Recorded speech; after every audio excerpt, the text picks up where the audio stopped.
Hi everyone. ఈరోజు పోలాండ్కి మన Indian prime minister Narendra Modi గారు వచ్చారు. సో ఇక్కడ పోలాండ్ వార్సాలో ఉన్న జామ్ సాహెబ్ ఆఫ్ నవానగర్ మెమోరియల్ని విజిట్ చేస్తున్నారని తెలిసి మేము నరేంద్ర మోడీ గారిని చూడడానికి ఇక్కడికి వచ్చాము. నేనైతే చాలా చాలా ఎక్సైటెడ్ ఉన్నా మోడీ గారిని చూడడానికి. ఫైనల్గా వచ్చారు, చూడండి మీరు కూడా.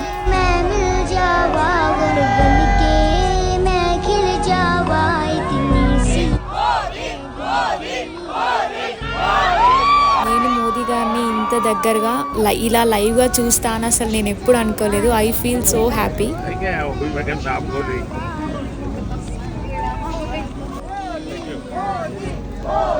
ये तेरी ज़मीं